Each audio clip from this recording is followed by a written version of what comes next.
Okay, hello there. So everybody's been asking for a shop tour, so I thought I would get the old gimbal out, take everybody for a walk. Normally my videos are all text-based. I don't like talking head videos, but in this case it's much simpler for me to just kind of walk you guys through what's in the shop. So on this is my home facility, and essentially we have 4 garages on the house. This building is about a 24 by 30.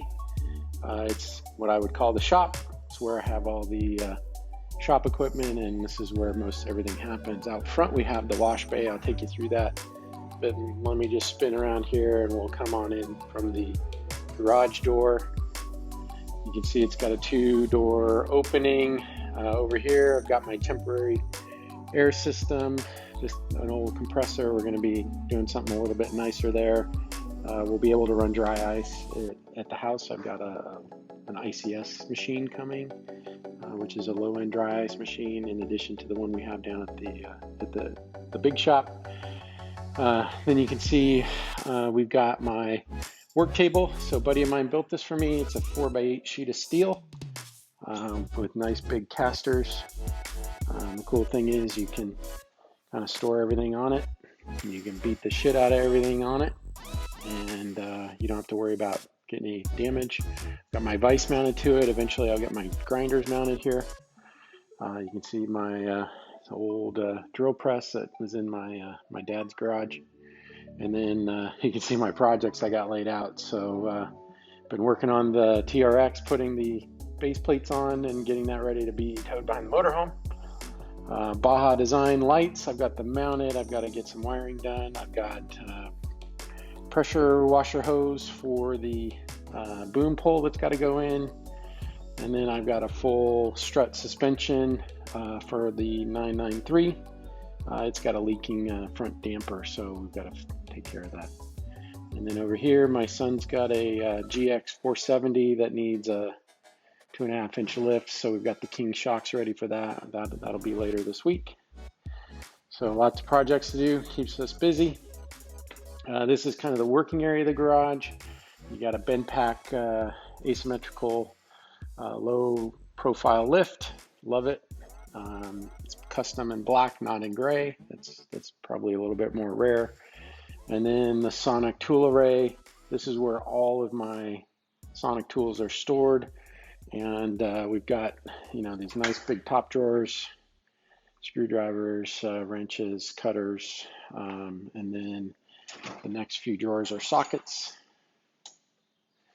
All the various socket sets, which is really cool. The smaller 1/4-inch bit. And we got some impact and T-handles, nut drivers, a few more sockets, standard sockets. All the red foam is standard. Let's see here, wrenches, metric. And this is the standard drawer with the standard wrenches and sockets, and then the bottom drawers are more loose. Here I got editing, electrical stuff for editing video, and then scan grip lights and power cords, and then some pressure gauges and box parts. Let's see, in here we've got a few household things, square, stud finder, that kind of thing, and then heat gun, electrical, stapler, soldering iron, glue gun. So that's the first box. Second box, top drawer, is on the right side, is all of the sort of automotive maintenance stuff. We've got the oil change kit. We've got a brake remover, I believe that is. We've got the parts to do the big center locks on the Porsches. So you need a massive torque wrench. This is to align the wheels. It goes on the hub, and then the grease that goes on those, it's special. We've got this kind of household stuff, drill bits, measuring tape, level, hammers, and then the drivers. So I'm a Makita guy. I like the Makita for the big drivers, but for the small, lighter ones, I did go with the Milwaukee. They're pretty good. They work really well on the cars. So that's what we got there. And then we've got cutters and plier drawer. We've got sort of household cutting, sanding, filing drawer. Let's see, some pry bars, panel removers. Now we're getting a little bit more into the junk drawer, just miscellaneous auto stuff.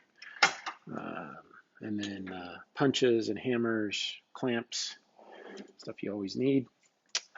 And this top drawer is electrical.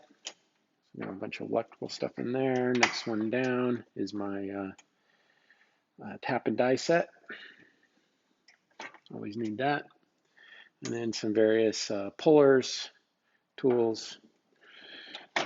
This has all of the air, what air is not out. It's kind of an air drawer. And then we've got sanding and sort of miscellaneous. Right, you can see on the top of the drawers, I do have stainless counters. And then I put the rubber so that they don't scratch, being OCD. So here we've got more projects, oil changes ready to go. This is the working cart, the dirty cart I call it. It's got stuff that you can drag under a car. And then we sort of have the storage area for the bigger shop tools like the jacks. You got the pneumatic oil drain. It's nice as you can connect air to it, pump the oil out. Bike, you got a bike rack holder there. You've got the tall jack to go up under the car. And then this first cabinet is all of the kind of car service stuff. So down at the bottom, we've got oil, we've got old, I do keep oil bottles that are empty so I can refill them and take them to the store for drop off. Miscellaneous parts, you always got to have a tire patch kit, grease. And then we have cleaning supplies, stable, fuel stabilizer, WD-40. The Worth coat is for lubing joints and hinges and that sort of thing, brake cleaner. And then I've got these bins. What I found was I was ordering maintenance parts and other parts for all the cars. They kind of get lost, or I kind of get confused what's for what. So I now have a bin for each car, and when the part comes in, I stick it in the bin, and when I go to work on the car, I pull the bin out, and a lot of times I get reminded of, oh, I forgot to put that on, or when the oil change comes due, I have all the oil change parts sitting there, so ready to go, so I don't have to worry. So this side cabinet over here, we've got electrical cords, license plates, battery charger, sort of miscellaneous shop stuff. We've got on top, this is a paint cupboard, spray paint, various flavors. And then this cupboard has glues, tapes, and then you can see I've got some project stuff there, some 924 rear shocks. We'll go to the next big tall cabinet. This is what I would call the clean cabinet. So this is all of my car detailing storage supplies. We've got the big drying towels up here. You've got your ceramic coat area. You've got your cleaning area, brake buster, Green Star, Ulex, 3M adhesive remover. Down here we've got all the interior cleaning components. I do like the PNS kits, and then I've also got Color Lock and Sonax Alcantara cleaner, glass cleaners, towels, more towels. And then down at the bottom is a little bit bulk storage. Got my portable vacuum. So this is kind of the nuts and bolts of the detailing kit. And then I do keep a lot on the cart. I do like the cart. I can wheel the cart outside into the wash bay and kind of have everything that I use constantly. Got a washer dryer. Would have loved to go with something a little more traditional, Whirlpool or Maytag or Speed Queen or something, but I just couldn't get them in the pandemic, and I was tired of messing with it. So I did get the Samsung. I do like it. It's got a bucket fill. You can fill the whole bucket, so you can use a lot of water. So they seem to work okay. I'm not too picky about that. And then up here we have all the polishing stuff. So a little bit of soap for the washer dryer, but polishing pads, You can see the polishes, seri glass, and then the polisher is over here, polishing pads, etc., and then a little bit of storage on top. So that's the cabinet. One last thing I will point out is I did put a trash bin cabinet in, but I don't put trash in it. I use this for towels. And so, as I'm sure many of you do, you have segregated towels. The left side, the recycle side, is the nice side. So basically, these are towels that go on paint. And then this side is towels that go onto dirty material or, stuff that I want. Nice thing about this is all the towels are in one spot. They're very close to the washer dryer. Okay, so we've talked about the bend pack lift, low profile, so as low as you can go. You do have the extensions here. It's pretty easy to use. It does go up. I think the ceiling height here, the sill height in this garage is 15 feet, and I think this is like 12.5 foot tall lift. So plenty of height. We look up here. I'm going to scroll. Sorry. You've got the loft. That's a storage area, and essentially that's over my office. And you can also see it runs behind the garage door there and over the wash bay. So that's actually all storage space. And I do have, that's where I will mount my Krenzla pressure washer to run the boom pole. So you can pull the trigger downstairs, it'll turn the pressure washer on. So like I said, I'm a Makita guy. I like to use the Makita tools. This is my Makita blower. You can see it's got this big flat tip, which is perfect for getting the water off the car. Used to use compressed air, switched over. Now that these electric blowers are so good, you really don't have to use the compressed air. I guess you could use a gas blower, but it's a little hard to maneuver. This thing's nice and light. In fact, this is the same. If you watch Formula One, most of the Formula One teams use this for coolant brakes and that sort of thing. They're custom painted to match the cars, but it's basically a Makita. You can tell by the dual battery. I also like that this uses the same battery as a bunch of the tools because that means they're always charged. That tool came with 4 batteries, so you get two full runs with it. I keep all the battery chargers in this cabinet. It's kind of the excess cabinet. I've got my chargers up here. You can see the Makita there, right? All the Makita. I'm sorry, you can see the Milwaukee in the back. All the Makita stuff here. And then all the extra towels. There's my polisher, my Nano, steam cleaner, extra cleaners and towels.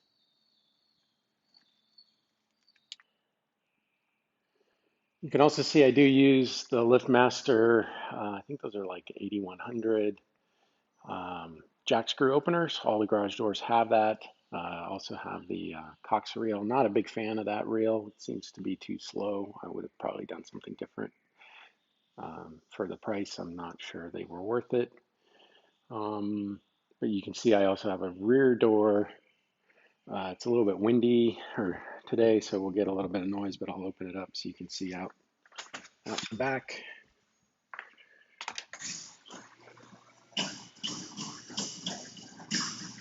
Nice to be able to have a breeze. So that's out, looks out over the soccer field, and the area it's used by the kids, and then there's the pool area and the shade structure. So I'm going to shut this back down.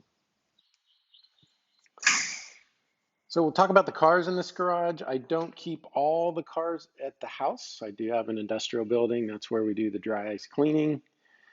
Fortunate to have that. I bought that before we had this house and had all the car space that I do. So the first one here is a 2014 Porsche 991 911. This is a 50th anniversary model. 1,963 of these were made. This is what we call the Burberry Porsche. It looks like a lady's purse. It's a really pretty car, mostly on the inside, but it's got a lot of the old-timey Porsche touches. And you can see the Pepita houndstooth seats, the Pepita color interior. It's got green gauges, and it's a numbered car.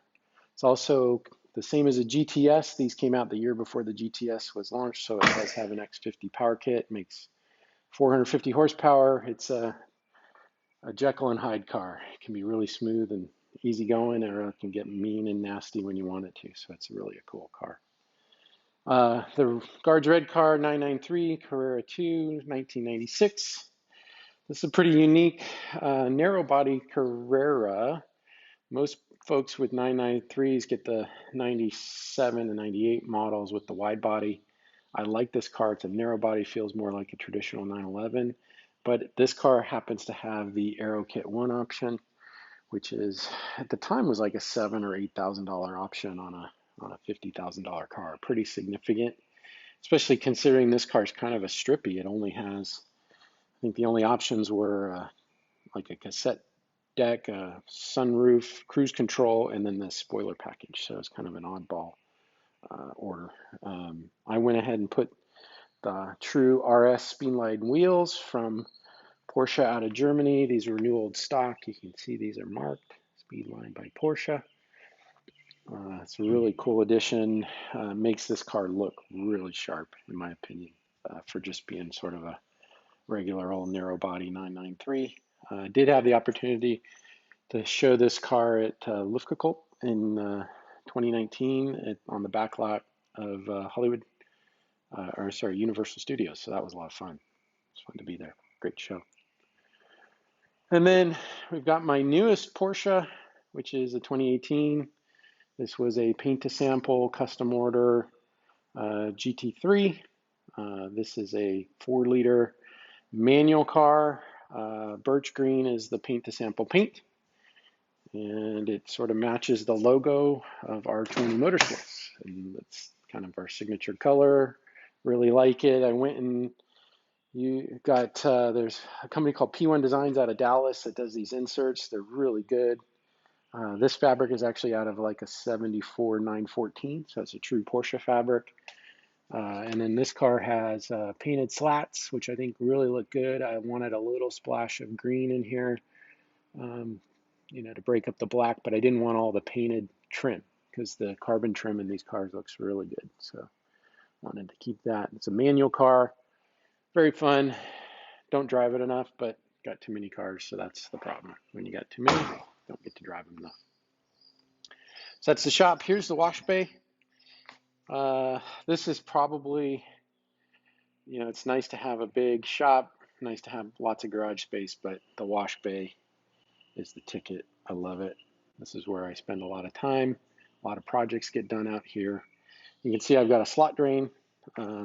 This isn't a slot drain brand, but it's basically the same thing. And then I've got a pretty good pitch. It's hard to see. Probably the hardest part of doing this and getting it right, because this is actually the second pour. The first pour cracked, so I got the opportunity to do it a second time. And essentially, we put a lot more pitch on this. So if you're doing one of these floors, put a lot of pitch. Get the water out from under your feet. You can see we've got over here sort of the wet area. Got the hose reel. Right now I'm storing my pressure washer cord, hose. And then that's where the mosmatic gun sits, and we'll mount to the boom pole. We've got to get the boom pole installed. I've got all the pieces for it sitting in the other garage. You'll see that. Goes right up there. And then the way we designed this garage is we have this cool little door here that you open up, and that turns the water on and off basically upstairs in the attic. So the pressure washer will sit up there. So you can see the gray box there. That's for a air hose reel that's going to sit up inside the attic, and then essentially the hose will stick out, the reel will be up in the attic. I'll keep it a lot cleaner. I should have done that with the electrical cord. I just didn't think about it. I kind of did it this way sort of after the fact. And we'll run a little bit of, likely I'll get the Kaiser smart pipe, because I'm probably going to get a Kaiser air center that goes over here. It sits in this little corner. We'll do the smart pipe up and into the attic so we can plumb that hose. I do have a bit of aluminum air pipe that's in the house, or sort of in the garage. I can run one back here. You can see my outlet on above that hose reel. So essentially, I can get air on the back side of the garage. I don't use a lot of air anymore with the electrical ratchets and that sort of thing. They work so good. You really just don't need air. But now that we've got an ICS dry ice machine coming, we're going to put a big, at least for home use, a big air compressor here. Very quiet rotary screw, built-in dryer. It's a nice little air center, but it's, under 70 decibels, so it's pretty manageable. And we can run dry ice out here in the wash bay, which would be great. Once you use the dry ice, it's hard not to use anything else. You can see we got Sonos out here, lots of good light. And then we use the Sonic Tools timbre door. I really like this cabinet, although I still have work to do to get it to be more effective. I need to get some hanging hooks, but here's where I keep the foam cannon and the soaps for the wash bay. Nice little sitting area. I do come out here, and it's a nice place to sit. It's nice and cool. It's always shady. If you notice, I'm in Southern California. We have lots of heat and lots of sun. This is in the northeast corner of the house, so we basically have shade most of the day on this side of the house, which is nice. It stays cool, and you don't get a lot of wind here as well, as long as the doors are shut. So from the garage, I do have access to my working office through the glass doors. These are essentially shower doors. Had the glass company come put these in. I wanted to be able to see the cars in the shop from my office, so that's where I get to do my work. Nothing spectacular here, just got a couch and a nice big screen, all the tchotchkes and knickknacks, car stuff. I'm sure some folks like it, some don't. And then I like the 1/43rd scale cars. Being a car collector, I can't help myself. Mostly Porsche. You can see I like green, especially bright green. A lot of different cars here. Stuff that just is interesting. And then on this side, I have all the race cars. I do have every Le Mans winning Porsche model in 1/43rd scale. You can see the poster in the back with all the winners and their dates. And then below we have all of the 1/43rd cars that go with that, which I think is kind of cool. And then the top one's going to get all the Lego cars. I did build a GT3 RS Lego kit. Took me way too long. And then obviously any Porsche kits I will get. And then my buddy Jason made me this really cool R20 Motorsports plaque or logo. It turned out really nice. Made that on his water jetter, I think. Cut that. And then got a big Samsung wide monitor. Use the MacBook M1, nothing extravagant. That new M1 chip works really well, so you don't really need it. And then here we go. That little plaque is actually it's from my dad. When he was a kid in high school, that was his car club, and they all had the plaque on their cars, which is kind of cool. So I was lucky to be able to have that. Fortunately, he's not with us anymore. So let's walk out. So that's the shop. That's garage 1, actually garage 3 per the plan. So out here we have a storage garage. This is essentially made to have 2 4-post lifts, and you can get 4 cars. It's got a 12-foot sill height, so you can lift a car up in here and store. I don't have those in. I don't really need them right now. I've still got a building and keep the cars elsewhere. Kind of accumulating all the junk. My college-age son has all of his surfboards and gear in here, and we've stored the bikes. I do have racks and everything. Garage will get sorted through someday. Just haven't gotten to it. So here's the mosmatic boom pole. Showed you in the wash bay. This will get mounted up with the pressure washer hose, and essentially we can run it over the wash bay and get pressure washer all over. I'm not a huge pressure washer guy, but I think once I have this boom pole in, I'll use it more than I do now because I got to haul everything out. and get it going. And then the cars in this garage, we'll start with the Silver Rose 944. This is a 951 Turbo S, 1988. This was the only model year they made a Turbo S model of the 944. In 89 and beyond, they dropped the base and they dropped the S. So it's the same car. So there's still other cars in 89 and 90 that had the same drivetrain, but they weren't called an S. This was the only S. This happened to be a very special model. It had the Silver Rose paint, and then it has this really cool fashion check interior, or studio check, I think they call it, both ways. But I just love this car. This is a sweet little driving car. It's pretty fast, considering it's only got a 4-cylinder, but the turbo really gives it a lot of kick, and it just drives really nice. It's basically done. It's dry ice. Everybody maybe saw the dry ice video. It's all clean. It's mechanically sorted. The last bit that we've got to do is it's got a little bit of failing clear coat that I've got to get a detailer to deal with, and then it'll be totally ready. May get a little wider front, either try to find an 8-inch front wheel off a 928, which are very difficult to find, or put a spacer and get that thing spaced out. I do have spacers in the rear. And then this is the big baller. 2011 997 GT3 RS in aqua blue with gold trim. I believe this has to be one of the rarest configurations of this model.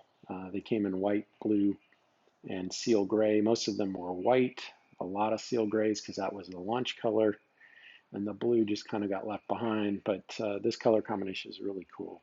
It's got white gold lettering, trim on the wing and wheels and mirrors.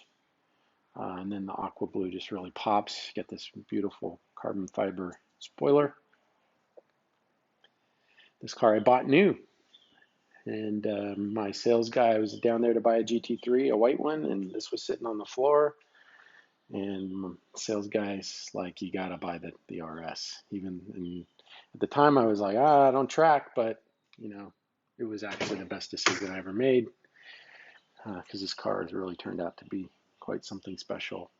They just don't make the Porsches this way. It's very analog, drives great, looks great, and you could daily drive this car. It's pretty easy to drive. Only got about 8,000 miles on this one. Okay, so that's garage, the storage garage. We're going to head over here. We'll go into the main house garage. So the two buildings we were just in, those buildings were built in addition to the house. The house itself actually came with a 4-car garage. So we're in the main garage here that goes into the house. And spin around. The camera will cooperate. So now we're looking back out on the driveway. This is where my wife parks her car. She's driving the M2 CS these days. Little DCT, very cool little car. This is my M3 F80. It's a pretty unique car, Tanzanite blue, and it's got the Amaro brown individual interior. It's a really pretty spec, very, very unique. It's about 3 years old, this car. The lease is just coming up now, trying to decide whether I keep it or not. And then this is Maisano blue M2 CS over gold with the DCT. Really pretty car, a lot of videos on this car, films really well. All right, and then we move over. This is kind of a cool design for this garage. If you didn't have the other buildings, this would kind of be a little shop area. For me, it's my bike repair area. This is the bike shop. Got the pivots here, got switchblade, and the less hardtail for riding. We're basically about a 5-minute ride into Chino Hills State Park, which has tons of trails. So we can ride out straight from the house, and then all of the bike parts and house tools are in these cabinets. These cabinets are metal line cabinets. They're really cool. I've had these actually in 3 different houses. They're reconfigurable. They're kind of like an erector set. They basically use these frames, and then you skin the frames with the doors, and you can reconfigure the width and the size and the depth, and then you just put the skins back on them where you want them. So it means you can make a right hand, a left hand. because these end panels are basically reversible. So you just flip them upside down. So if you're, like this cabinet's against the wall and the trim panel's on the left, you could switch it and flip it. It's pretty cool. So yeah, so just these are just basically house tools. So second set, so I don't have to walk all the way over, and it keeps the kids out of my good stuff. Bike tools, yeah, pretty much. And then not much going on in here. We got some more Makita tools, drill drivers, that sort of thing, and then all the bike stuff. This cabinet is the RC car cabinet, so got some crawlers. Actually have space out in the back to build a little crawler track. Haven't done that yet. That's on the agenda. And then this is like a utility cabinet. Again, metal line cabinets. Unfortunately, they're out of business, or I can't get a hold of the guy that owns it. They're actually here in Southern California. Really like these guys. So this is the second half of the 4-car garage. The kids actually have a little weight room here. They pull the truck out, fold the bench down. They can squat, they can bench press, do all their weight stuff. Got a couple of soccer players, so they do all that. And then I've got a trainer here, which I don't use very much because I've been able to ride. And in this garage, we've got the 1989 928 GT. This is a very cool car. I've had this car a couple years. It's only got about 50,000 miles, but what's unique is this car has been fully nut and bolt restored. The motor has been done by Greg Brown at Precision Motorworks. It's got a 5.9 stroker, makes over 400 horsepower. This is a very fast car, lots of fun to drive and very nostalgic. 1989 was the year I got my driver's license, so I do, and this was the car to have. This was the shit, even though everybody loves 911s, and so do I. That car was something special. And then we have our newest vehicle in the fleet, which is the TRX. Lots of videos on that, getting that configured. Finally got it ready to tow behind the motorhome. We're going to drive out to Florida in the RV for soccer, and we're going to drag this bad boy with us. And that should be fun. It's TRX Hellcat engine, lots of fun here. And then here we have all the kids' sports equipment, camping stuff, that sort of thing. And then this cabinet over here, obviously we got a TV above for the workout area. I also can connect the trainer to that and ride the Zwift. And then in that cabinet is all the electronics for the house, internet, and security video once I get it installed. So anyway, that's a good old shop tour, house tour. This is the motor court. You can see there's the GX overlanding vehicle that we've bought. We bought that during the pandemic. It's a 100,000 mile GX, which is like brand new because it was serviced at Lexus its whole life, driven by a soccer mom most likely. Okay, so hope you liked the shop tour. Lots of fun stuff here. The couple cars that aren't here is the 996 GT2. It's still down at the dry ice shop. I've got new plastic panels coming for that. Also have the Mini Cooper GP down there, the Miata 30th anniversary orange car, the Miata Sunburst car, the 924S, and then the 66 Dodge A100 shop truck. So we'll maybe do a shop video of the dry ice shop so you can see the other part of the fleet and all of the fun stuff that we can do. All right, appreciate everybody watching. Just another sunny day.